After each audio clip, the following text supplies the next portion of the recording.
Hello, and welcome to another episode of Warm Blanket, the podcast where we embark on a journey to see what makes us feel good about Star Trek, where our love comes from, and what it means for us. In short, what is our warm blanket?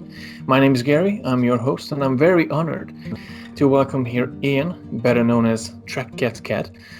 He's an amazingly talented builder, an uplifting Trekkie, a cosplay marvel with a very open and cheerful personality that the Star Trek community would be weaker without. Let's give a warm welcome to Ian. How are you, good sir? I'm very well, Gary. I'm very well, thank you.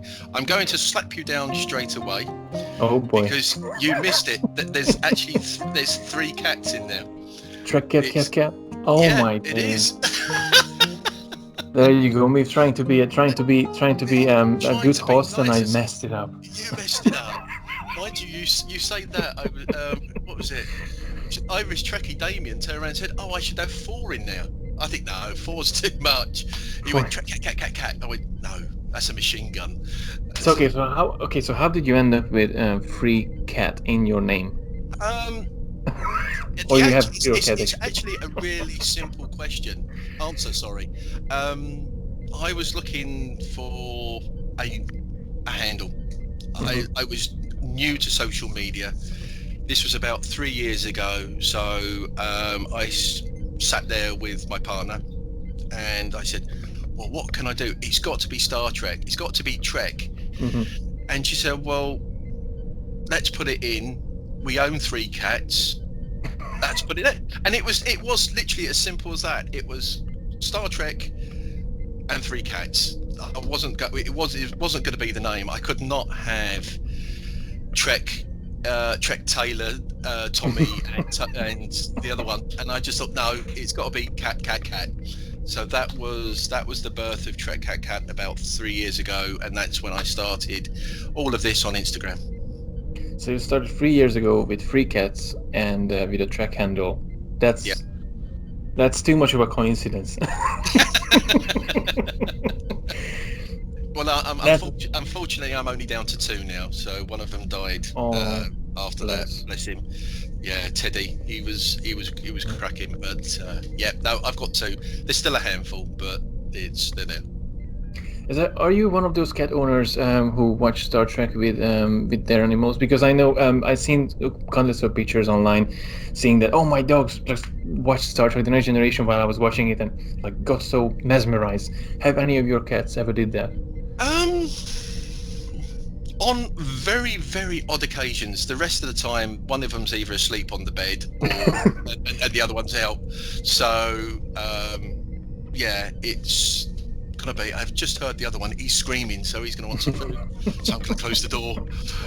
But, yeah, no, it's very rarely that they will sit down. And if they are with us when we watch TV, 9 times out of 10, they're fast asleep.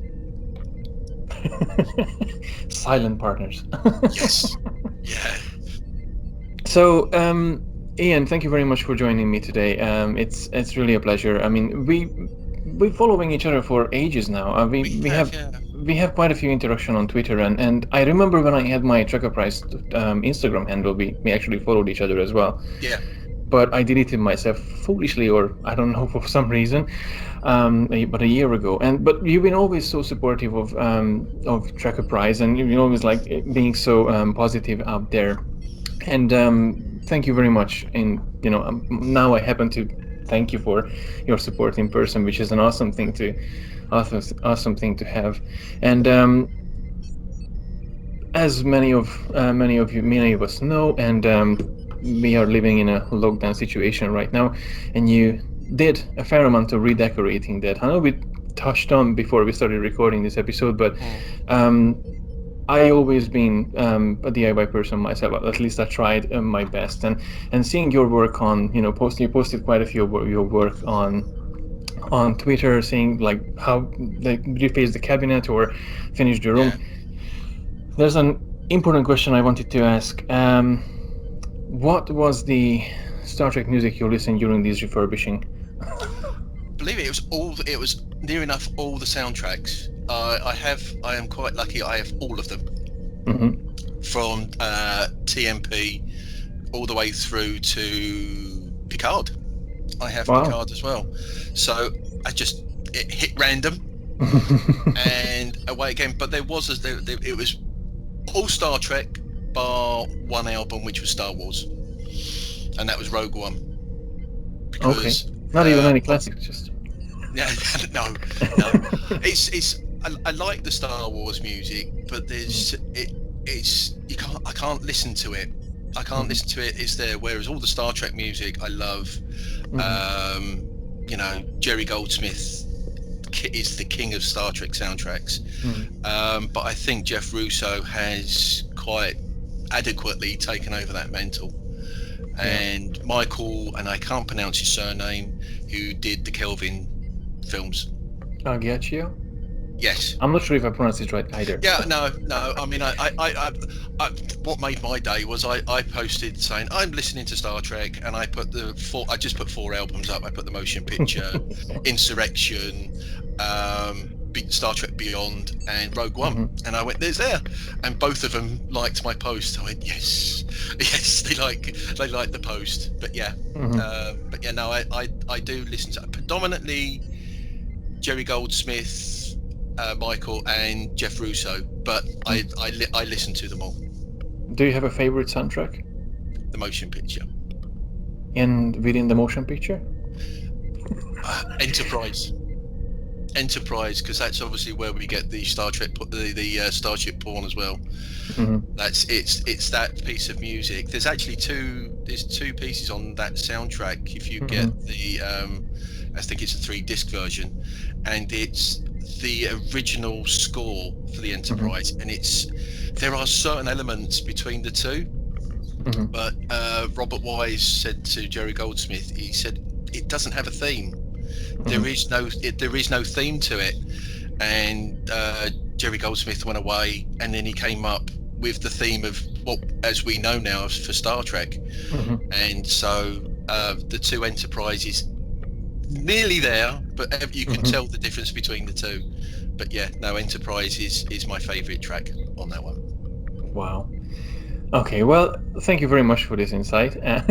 That's really, really good to know what everyone listens to. I mean, I'm not sure which one I go back to normally, but I do enjoy bits and pieces from every single series.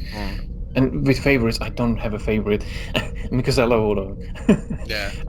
So that really, going back to the original series and talking about motion picture, how did you get introduced to Star Trek, or rather, how did you get introduced to Star Trek?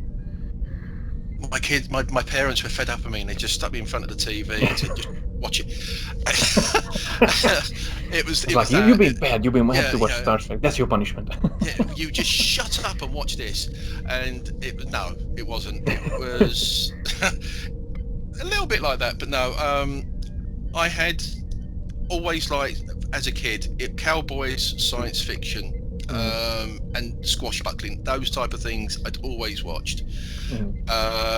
But it was in the early, a long time ago. Star Trek came up, both for me, it was the TOS and TAS. It was round about the same time, and it was the colours and everything. It captured my imagination, and it was then. And then obviously I was watching it, and my dad got interested and started watching it with me. So we used to watch that. My mother just thought it was just utter tosh, and she stayed in, did whatever she was doing, and me and my dad watched that when I was a kid. So yeah, it was the original series and the animated series. That was on a Saturday morning when I was a kid. So yeah, I loved them both. So when people would always used to say that the animated series is not part of canon, it's not there, I would say, well, it is. It's been on TV. It's there, but we found sort of late, as you know, they've used it in Enterprise, elements from the animated, and it comes along there. So it's canon, and everybody's happy. So that was really my introduction to, and that was because obviously that's all it was when I was a kid. There was no TNG, there was no movies. It was later, a few years later, a couple of years later, obviously the motion picture came out, and then when I was older, then the Next Generation came out, but we had the movies. So it was the movies. So it's always been Kirk and Spock. Has always been there for me, and that's the bit I've always watched, and that's what I'm most comfortable with. Except for DS9. I love DS9. Really do love DS9. It goes sort of TOS, DS9. Well, actually, maybe looking at it, maybe the new Star Trek will become number 2. Strange New Worlds, because I've got a feeling it's going to go back to that feel of Star Trek. I'm hoping. So, yeah, but at the moment, fingers crossed. Yeah, Deep Space Nine is the second one that I really do like. I do really love. Yeah. That's awesome. So we touched on, obviously the hype is on at the moment of this recording, because we literally just found out yesterday that we're gonna have a new show with Captain Pike and Spock and Kirk. Being a hardcore TOS fan and experiencing the new shows like DS9 or Voyager that are coming out, and what do you think changed? Or do you feel as excited as like when you got like DS9 or Voyager or Enterprise coming out? Yeah, I mean, I was never when they first came out. I was never excited about Deep Space Nine, Voyager, Enterprise, because I had a lot. I had it all the way growing up. I still watch the films, but TV side, I sort of shied away from. As I've mentioned before and earlier to yourself, that I was in the Air Force. So in the late 80s, all the way through to about 99, I was in the Air Force, and it was the Star Trek films and some of TNG. I hadn't watched all of TNG, but TOS was always there as well, but predominantly the films. So I really didn't watch them until many years later, and I was very dubious about Deep Space Nine, because I'd sort of bought into the negativity a bit, where people were saying it's not Star Trek, it's on a space station. And I just thought, okay, I won't watch it. But then when I said, right, I'm really going to get into this, thankfully I met my partner who loves Star Trek nearly as much as I do, not quite. She was, she said, so I went, okay, damn it, I'm going to watch it all. And I watched it from the cage all the way through to the last episode of Enterprise. And that's when I got excited about Deep Space Nine, because I ignored everything anybody else said, and I thought, I'm going to watch it for its own merit, and it's going to be what I want. Nobody else is going to make that decision for me, and I'm glad I did, because it's a fantastic series.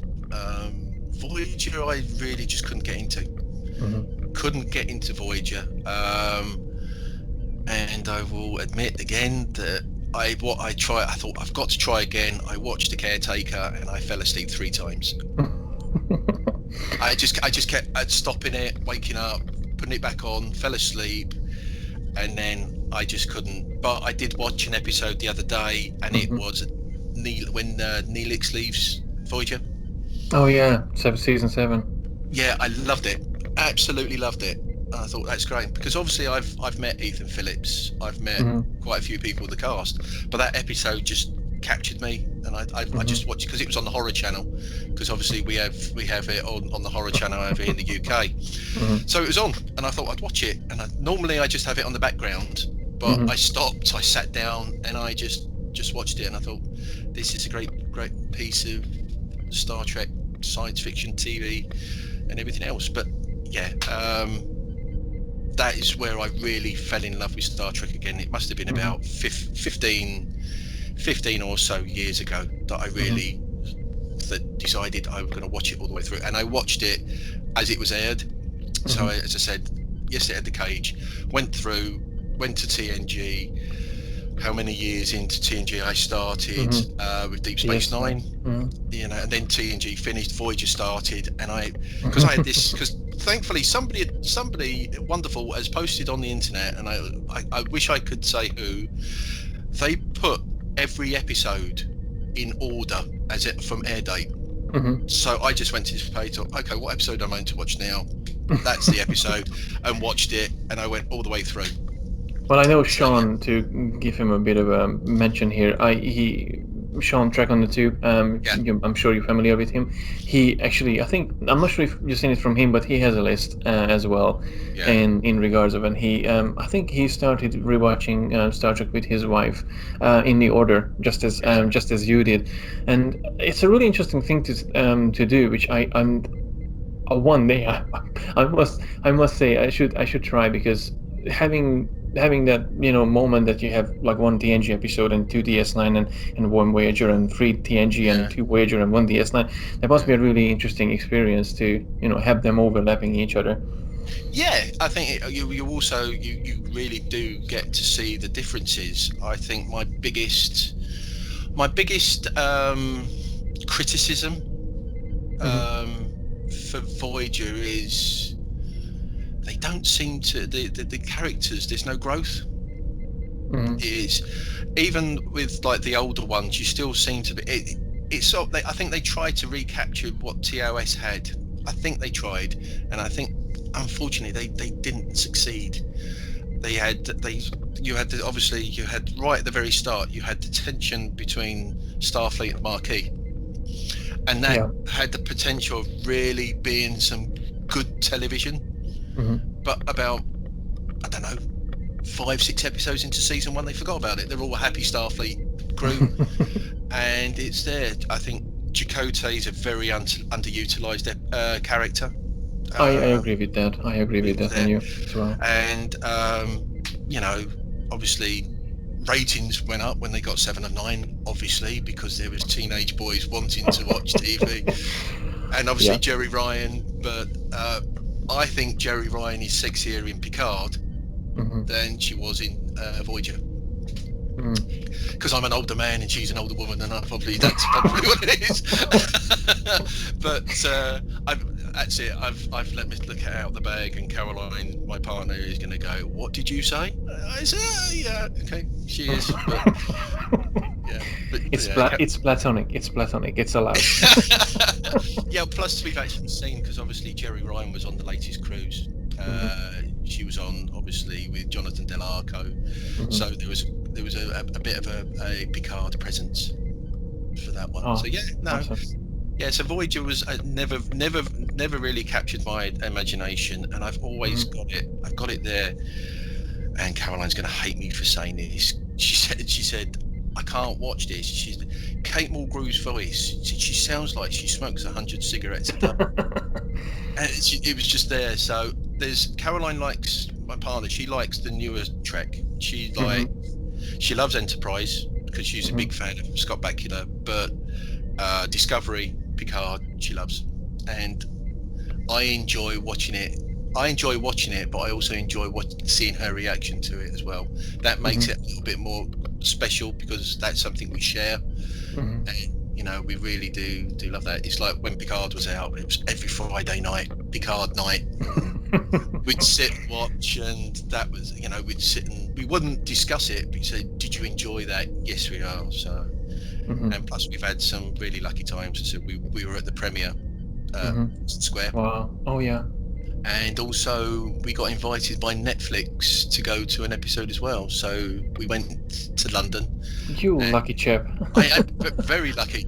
Anybody would think, God, these people are really, really lucky, or they're special. No, we just got invited. Don't know how, but randomly picked. Yeah. Sonequa Martin Green was there. Jason Isaacs and Shazid Latif were there as well. So because they did a question and answer at the end, after the end of the episode, which is where I actually, and I've got it on film, where Jason Isaacs, yes, he called him Jonathan Riker. And they're going, Frakes. And he went, oh God, yeah, Jonathan Frakes. I'm really, really sorry, because he had directed the episode. Yeah. But he called him Jonathan Riker. So, and I do have that on film. You have to share it out at one point. At some point, when it's declassified and get the declassified state. Well, I think it was for season 1. So yeah, that's it. It's out the bag now. And I actually last year we got to meet Jason Isaac, because he was on the cruise last year. So we've met him and spoke to him in person. So we actually did tell him that we had it on video. Was he embarrassed by it? No, he just took it in his stride. I don't think much phases him. He takes everything with good humour and everything else. So yeah, it was nice meeting him last year. Talking about the cruise, you've been quite few of them, and not just in the cruise, but you've been in many conventions. I mean, I remember seeing you in Star Trek Las Vegas as well. No, we haven't. You haven't been in Las Vegas. No, we. I remember not seeing you in Las Vegas. Yeah, no. God knows who you're thinking of. It's not me. But no. We were planning. We sort of tentatively made to say, okay, if we do the cruise, maybe we will go. Can we make it happen? Thankfully, the decision's been made for us. We're not going. So that decision's been made. But I think we will go. But I think that will be the day we decide not to go on the cruise. Is the day we decide, yes, we're going to go to Las Vegas. How was in the experience in the cruise? Because obviously we talked about it. You have posters that you recently posted on Twitter as well. That you've been in 3 so far. Yeah, 3. And I'm on the 4th next year. The 4th next year. How are these conventions are? And you obviously met so many Star Trek actors. Yeah. What was your most memorable encounter over this 3-course cruise? Oh, there are so many. I think that the nicest people that we've met was Kenneth Mitchell and Mary Schieffer. They are, because the year before we'd been to DST, and Caroline was taking a picture of Kenneth, and he clocked her, and he stuck his tongue out. And he just pulled this face, and we've got it, and we had it on our phones, and we went out and said, "Do you remember this?" And he said, "Oh, I remember." And they'd been doing a photo session, and the queue had gone, the line had pretty much gone. So we spent about 10 minutes just shooting the breeze, as it were, talking to them. They're really, really nice people. And Kenneth Mitchell is naturally a very funny man. It's sad what's happened to him. I think it was very hard on the first day of this year when he came out on the wheelchair. Yeah. Because he'd only just announced about his illness, and we could see it. And the way he spoke, there was not a dry eye in the place. There was tears all over the place, but he had a great time. He thoroughly enjoyed it. He came over and chatted to us. We were just eating. We'd been on an excursion, and we come back and we just sat in the canteen area, and he comes along in his wheelchair and starts chatting. And he said, "What's that tattoo on your arm?" And I said, "Oh, it says Caroline." And he says, "Well, what happens if you're never together again?" I said, "No, that's fine. It'll never happen." But he's there. So obviously Kenneth Mitchell, Jason Isaacs last year was very, very funny. We were just on the boat going back to the ship, and I think he thought, "They're Brits. I need to speak to somebody British." So we chatted for about 15 minutes afterwards. Obviously we told him about the video, and then we got onto the ship, and Jason's followed behind us, and then we're looking for the lift to go to our bit. And I'm at the lead, Caroline's behind me, Jason Isaacs is behind him. Bob Picardo's behind him, saying, "Do you know where you're going?" I'm going, "No, we're just following you." So you've got these, half the Star Trek cruise is sort of following. So It's like the leading characters asking you where to go. yeah, and I'm thinking, and they're thinking, "Do you really know where you're going?" How do I say this politely? No, but yeah, Max Grovnicek, lovely people. I don't think I've got a really bad. I think the only regret we never really got to see Rene Auberjonois. He was on the cruises, but you never really got to see him outside in the cruise bit. You'd see him very briefly, but you couldn't chat to him. And of course, he's dearly departed. So everybody said, well, who was he like? We don't know. We never got to speak to him. But Marina. So. No, sorry, go on. I was going to say Marina Sirtis is very gracious, because I mentioned this story just on a previous podcast, but it is funny. Walking along, there is a casino, and the Stars host casino nights, because the final bit is the big bit, and it's Ken Mitchell's bit and everything else. And I went, "There's Marina Sirtis over there. Go and say hello," because Caroline always gets mistaken for being Marina when she's in cosplay. It's Deanna. I said, "Go and speak to her." And she said, no. I'd had a couple of drinks by this time, and I old as brass. And I went, "Excuse me, Marina." And she said, yeah. I said, "My girlfriend, she's always getting," she said, "Don't tell me, she's always getting mistaken for being me." I mean, yeah. Thankfully, Caroline got a selfie with her. So she's very gracious and everything else. Thankfully, I don't think I gave away that I was really half cut with the alcohol, but we'll never know. Yeah, no, they are fantastic, and I keep just I met a few of them as well in DST a couple of years ago. Never really had the chance to meet many of them, but that handful experience that I had, it was really amazing. And it is true that they are normal human beings, and getting to know them, how they are and what they are, and not getting to know them. I remember I always wanted to meet Major Barrett, Laxana Troy. Like, she was one of my dream to meet, and Scotty and D4 Kelly.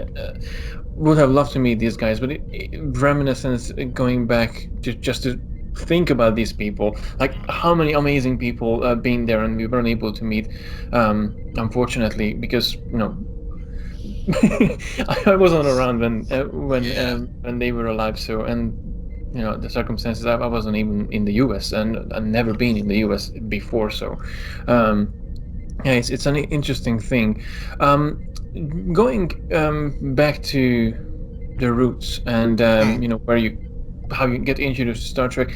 How did the show affect your life in terms of profession that you took, or in terms of mindset? Were there anything? I really honest answer, I really don't know. It was sort of round about that time I did say, I'm going to join the Air Force. I'm going to be in the Air Force. I came from a family that had quite strong ties to the military anyway. Both my grandfathers had served in the army. Actually, my paternal grandfather was at Dunkirk. Oh, wow. So he, he never spoke. He never spoke about the war. I didn't know my paternal grandfather. So it was my maternal grandfather was at Dunkirk. My paternal grandfather was in the army, but he died just before I was born, so I never knew him. My father had been in the Navy. I've had some second cousins in the Air Force, so I'd always had that strong military tie.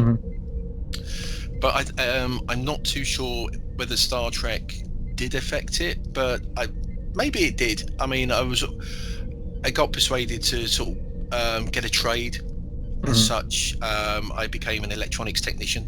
So I dealt with communication systems, I dealt with radars, all those type of things, as well as being a serviceman. So yeah, it was 12 years. So I joined when I was 18, and I spent 12 years in there. I was glad to leave. I think I was getting a bit stale at the end of the 12 years, but in retrospect, I'm very proud of what I did in the Air Force. I think I identified more after, when I left the Air Force, because I was a non-commissioned. So Chief O'Brien.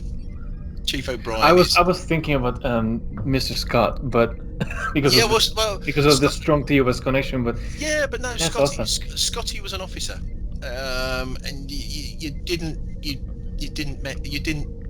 interact with officers. They told you what to do and you did it, and that's pretty much what it is. So now I identify more with Chief O'Brien on the engineering side. Always wanted to be the captain and everything else, but I think it's more Chief O'Brien. Is the person I identify the more, because he is an enlisted man. That's So, awesome. So he's your spirit animal in a sense. one of them, yeah. I think I have a plethora of spirit animals. Who is the leader of the spirit animals in your plethora? Kirk. Kirk and Spock. Kirk and Spock. They've always been. Kirk, obviously, when I was a kid, because everybody wanted to be James T. Kirk when they were a kid. Naturally. Older I got, the more I wanted to be like Spock. You know, I'm too emotional. I can't keep it in. I wear my heart on my sleeve. You know, I try to mask my emotions, and I can't. If you know, I've been told so many times, I have an awful look of disdain with some people, and I can't hide it. So I aspire to be Spock, but I fail miserably. So there's one thing I wanted to ask you from ever since I know you. I mean, and ever since I've seen you posting pictures, you in different uniforms. How many uniforms do you have? I have no idea. I have no idea. You lost count of the 500. Yeah, I have actually. It's awful. You think people are thinking, how much money does this guy have to spend on uniforms? I am not rich, but I do spend an awful lot of money on uniforms. I've got a TOS captain's uniform. I have the cage variant to that one as well. I have TNG uniform, so that is season 3 beyond. I have TNG dress uniform from the films, The Insurrection, First Contact. I have the black and grey. I have, oh god, I could keep going on. I have the Voyager stroke DS9. I've got a couple that I've sort of designed and got there. That's one of the things I wanted to touch on, especially with the Wrath of Khan variants, because that's something very unique. How did you come up with that? And did you actually make them, or no? I'm not that good. Someone, I genuinely thought that you are tailoring in a third profession or something, and you're like the Garrick. You're like the Garrick of the Star Trek community. No, I'm as private as Garrick maybe, but no. No, I've been quite lucky. I've managed to find people that will make them. Yes, I have the. That was just down to a post. Post I did about a year, 2 years ago, and obviously I reposted it recently in Twitter, asking if people would have enjoyed the Wrath of Khan if they'd used the TOS colours, and I saw the picture and it captured my imagination, and I thought I'd really like to do that, and thankfully I found somebody that would make it for me, and I actually wore it. I had my picture taken with Robin Curtis, and she was in full Savick outfit, so she's in her uniform and I've got the TOS colours, and she was very good. She loved it. She loved the colour and everything else. But yeah, no, that's that one. So I got that one. This year on the cruise, I did the mashup for the Wrath of Khan uniform and Discovery. That one was, I saw a picture, but I had to. I took the concept and I had to draw it so somebody could make it from there. Mhm. So thankfully I've got a tablet where I can draw on there. So I'd done that and I'd sent it through to a few tailors, got it made. So we've both got that. And then also on the cruise, I did a steampunk I TNG. think I remember that. And you had something something of a variant as well for the TNG uniforms, as the black was white, like almost like a Yeah, short sleeve yeah, variant. I've got no. That's the race. We haven't worn it yet. We've got it. It's the race uniform from Voyager. Oh, okay. It's the Tom Paris Balana. So it's got the white. It's got the white shoulders, and it's black grey with elements of red in there as well. So it's a uniform we have. It's one that I've not worn. We had planned on to do a number of conventions this year, but that's gone awry. But yeah, no, that was one because I've got a hoodie which is the same. So I've got that. So yeah, far too many uniforms to mention. But my latest edition that I have got is Picard's Admirals Uniform. Oh, the Picard one. Picard, yeah, Not the Picard, next generation Picard. yeah, not Next Generation. This is from Star Trek Picard. This is his uniform, where you have the flashback where he's with Raffi, and he's saying that he's resigned and Starfleet have accepted. So it's the black with the obviously the red, and it's got the gold, and that arrived about 2 weeks ago, and I was about as giddy as a schoolboy when it arrived. And it fitted. Yes. The one thing when you send them, because a lot of them are made abroad, and the one bit of advice that I will give to anybody that is looking to cosplay is find a seamstress or be able to alter, because they do come in very generic sizing. If you want something and you want it to feel nice and fit, find a seamstress, or if you do have the confidence to alter it yourself, do that. But I'm lucky I found us. Well, I'm lucky on two regards. Caroline is brilliant with the sewing machine, and we've also found a professional seamstress that alters a uniform. So because there's one uniform we did wear, and unfortunately I can't wear it again because the colour bled, was the Saturday Night Live Love Boat: The Next Generation uniform. Patrick Stewart was on Saturday Night Live years ago, and basically it's TNG style top, but it's short sleeved, but it's white and red instead of the black and red. And I had the hat, the captain's hat, white shorts, white socks, and we've got home, we washed it, and it's now pink. So if there is ever going to be a Pride Star Trek bit, I will probably wear it for the Pride, but unfortunately I can't wear it again because it is now pink and red instead of white and red. Bless. Or you can resell it to the Pride edition. Yeah, it'll be remarketed. Yeah, Pride the Next Generation. So it could be, but yeah, no, that was that. That's awesome. And I can relate to totally about the ordering abroad uniforms. It's not Star Trek, but well, coming from Star Trek in a sense, I ordered an Orville uniform because I was so hyped a couple of years ago when it came out. I'm still, but I was like, I have a Star Trek uniform. I want an Orville uniform too, and it arrived. I ordered a size up, and I'm not kidding, but I think it was a size down from my size. I have actually got one better than that. I actually sent off and I sent them my sizing. So it was going to be tailor-made to me. Oh my God, it was so big. It was huge. The sleeves came down. You could just about see the tips of my fingers from the sleeves. The waist was for somebody, I think it was about a size and a half bigger than me.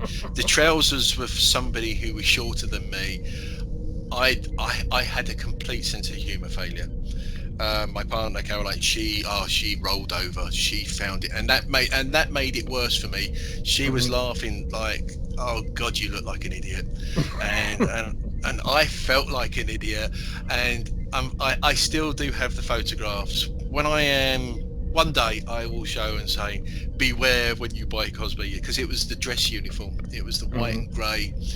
And I was so proud it had arrived. I put it on and I went. It was a WTF moment, and it was huge. And I really did have a sense of humour failure on it, but I got over it, and I managed to get one. So yeah, I feel your pain where it comes, where it's either too small or, in my case, way too big.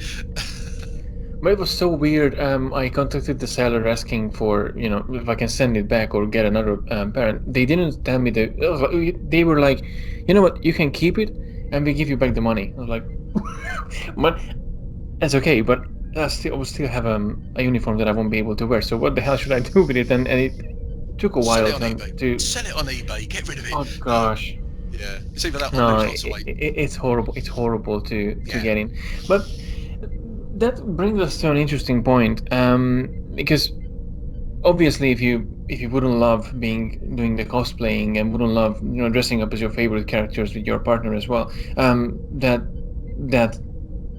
this is something definitely that you enjoy, and that's something that definitely comes from Star Trek. How do you so will you feel more connected to the franchise when you do like so much cosplaying, I or think like it's a part of it. Yeah, it's definitely a part. It gives it a whole new dynamic. It opens doors, because we all know how difficult it is to go up to somebody and speak to them when you don't know them. But I think I think it makes you a little bit more accessible.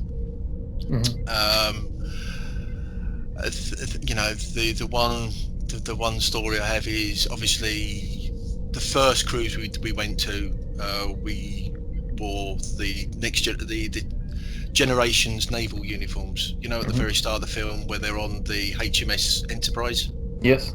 And obviously Picard saying, "Oh, this is simpler times. This is there," and they're all in the naval ones. And Worf has got his promotion and he's got to get the hat, and we wore those. And I think that was the one time that we felt, now we know what celebrities feel like. Everybody go, "Oh, can we have our picture taken with you? Can we have this? Can we have this?" My cheeks were hurting for smiling so much, because there's no way you could give that relaxed look face. You had to smile, and we just looked at each other and said, "This is so surreal." So I think that's the most extreme reaction we've had on that one. But yeah, obviously we get the bit. I have gone to DST with a beard, so we did do the Riker Deanna thing, and I have permission to grow a beard again when we do the new next one. She hates facial hair, but I have special permission to grow a beard next time. But yeah, I think it opens the door a little bit for people to come and talk to you. Say, "Oh, we love the outfit. Can we have our photograph with you?" And it makes it. I think it just makes it a little bit easier for people to come and say hello and have a chat. And even for myself, because I do struggle to sometimes to start a conversation. My social skills are inept at best. But no, having this conversation, I have to disagree with you, because I think you're a smooth talker. Yeah, now you just now you silver tongue devil. Yeah. No, this is totally different. I mean, this is the virtual thing of doing it. I think there is that little bit difference when you're right in front of a person. Unfortunately, Thad, you may know Thad. He's on Twitter. Oh yeah. Yeah, he's really, really nice guy, and he came up to me because I had a TrekCatCatCat t-shirt on. So he said, "Oh, get away!" No, I didn't. I was very polite. I was there and everything, but I got better as the week went on, because I said, "You've really got to work at it. You've got to work, and I did, and I did improve. But bless him, it wasn't the best first conversation. They'll never choose me for first contact, that's for certain. Come on. No, but I think deep down all of us dealt with this, and still sometimes deals with this. I mean, even though I remember the first time when I approached you to be my guest in this podcast, you said, and I'm not sure if I'm allowed to do this. Say if I'm not, and I'm gonna cut it out. But I remember you told me that, oh, I've never been in the podcast before, and I'm a bit nervous, and at this moment I'm nervous too. And I was nervous as well. I think you all have this nerve, but you're doing you're just such an amazing person. You are. not just online, but I know it is virtual because this is how things are at the moment. But I can't wait to meet you in person. The feeling is mutual. It'll be nice. I mean, I am very lucky. There is a few people that I've met. Damien, the Irish Trekkie. I've met Chris, the Trek collector. Great, lovely people. We've actually said next year that we are planning. We're going to look at potentially going to Ireland. Obviously, the USS Cochrane guys, we had our picture taken, so it's a lovely memento. They're all in their dress uniforms. We've got our naval uniforms, which we wore for the second time. So we're with the entire the Irish clan, and they were so nice, so welcoming, and everything else. So we've said, and obviously Linda Hen in the Hat said, come on over, you'll have a great time. So I think next year, because there is this year, I think we can really write off anything that's going to happen this year. Fingers crossed DST may happen. It's November. It's that far down the line that maybe it will happen. But I think next year I think everybody's going to go nuts, and they're going to start going to conventions. We'll look at everything. We've said we've not had any holidays this year. Well, we have had a holiday. We haven't had the other holidays yet. If we don't, we are going away. She said, we're going away every month. I went, really? I still have to work. but yeah, no, we do plan to do a lot more conventions next year.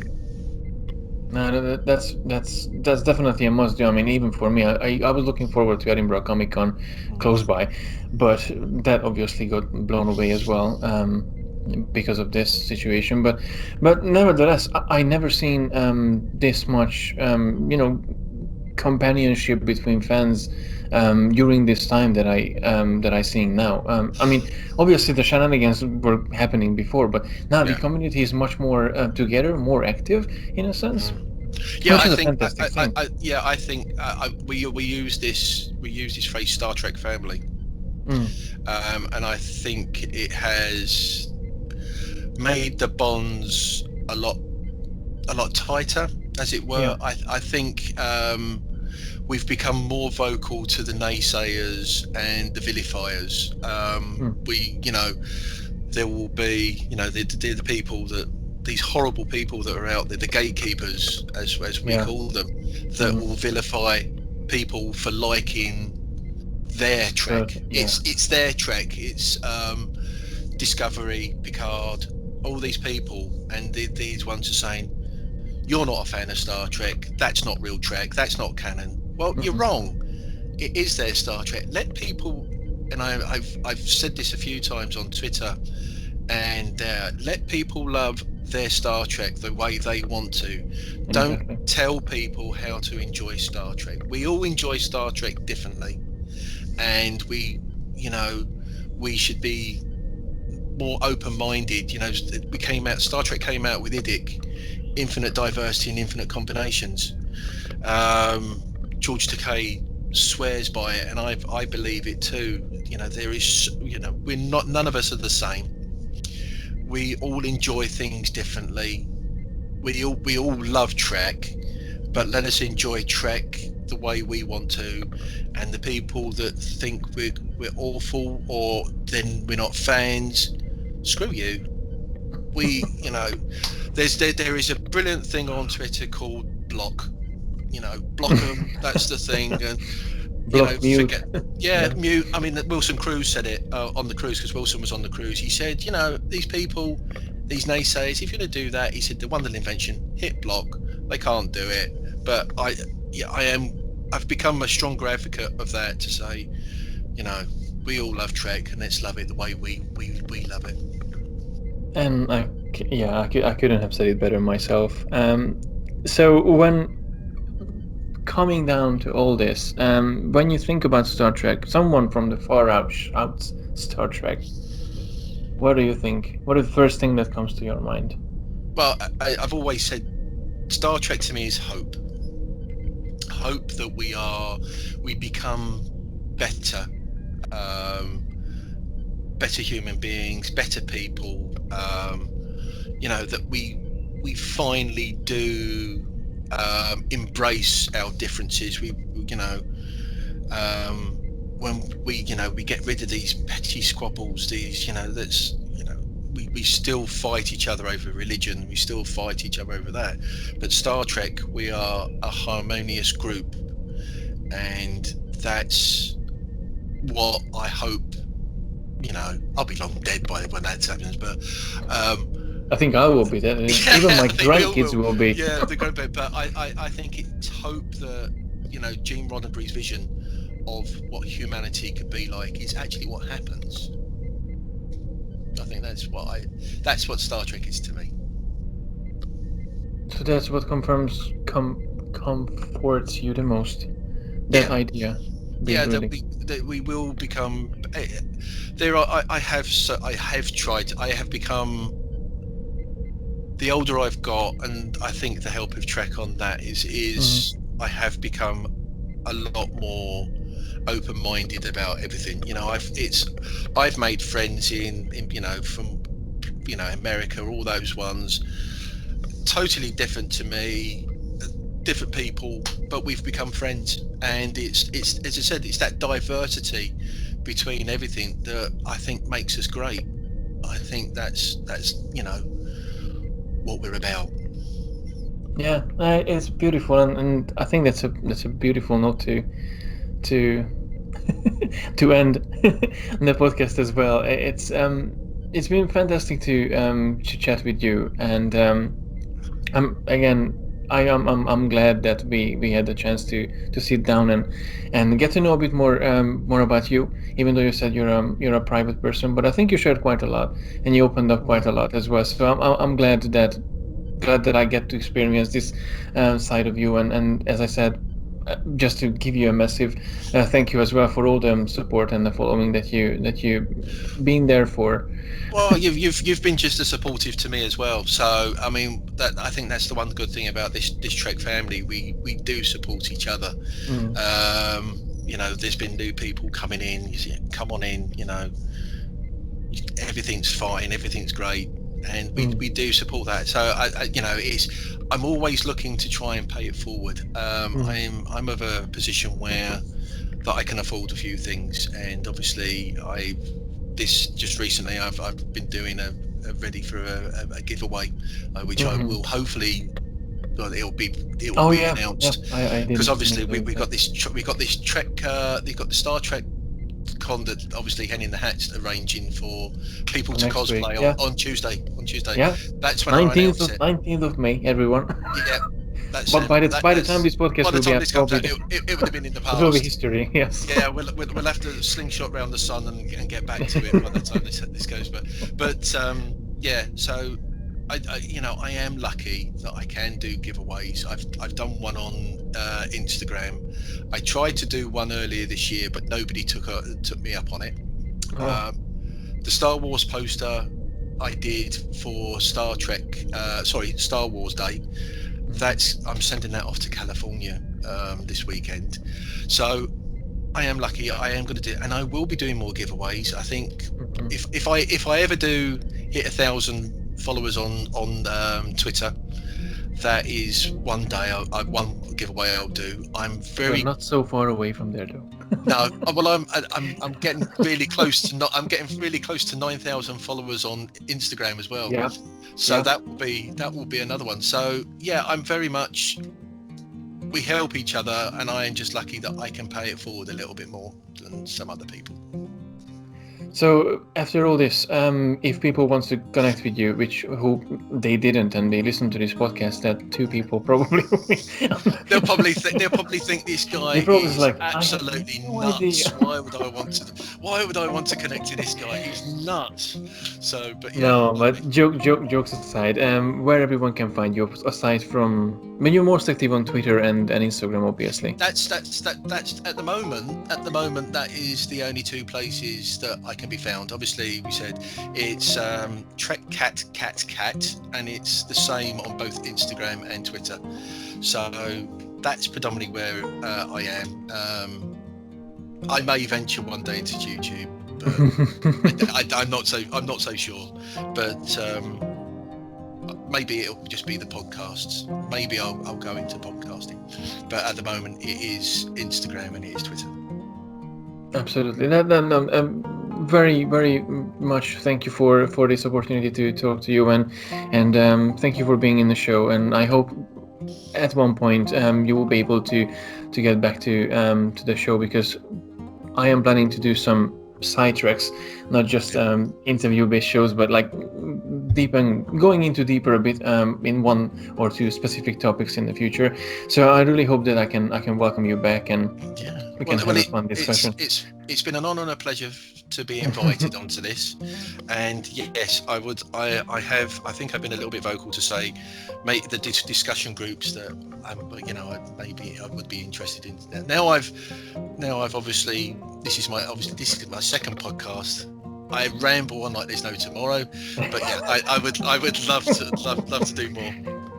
No, and I would love to have you on as well. So again, Ian, thank you very much for being on the show. It was absolutely fantastic. And thank you again for everyone to listening to another episode of Warm Blanket, the podcast where we are in a quest to find out what makes us feel good about Star Trek. And until next time, live long and prosper. And that was it for this episode. I really hope that you enjoyed it, and rest assured, new episode will be coming out every week where we sit down with a Trekkie to find out what makes us feel good about Star Trek, and to discover what is our warm blanket made of. If you really enjoyed listening to this podcast, please leave a review on your favorite podcasting app. It would really mean a lot to me. I also would like to give a special shout out to our Patreon supporters, as they really make a big difference on the creation of this podcast. To find out more about how you can support this audio adventure, please visit TrekkerPrize.com/podcast, where you can also listen to the previous episodes. Thank you again for listening to yet another episode of the Warm Blanket podcast, and I'll see you in the next episode. Live long and prosper.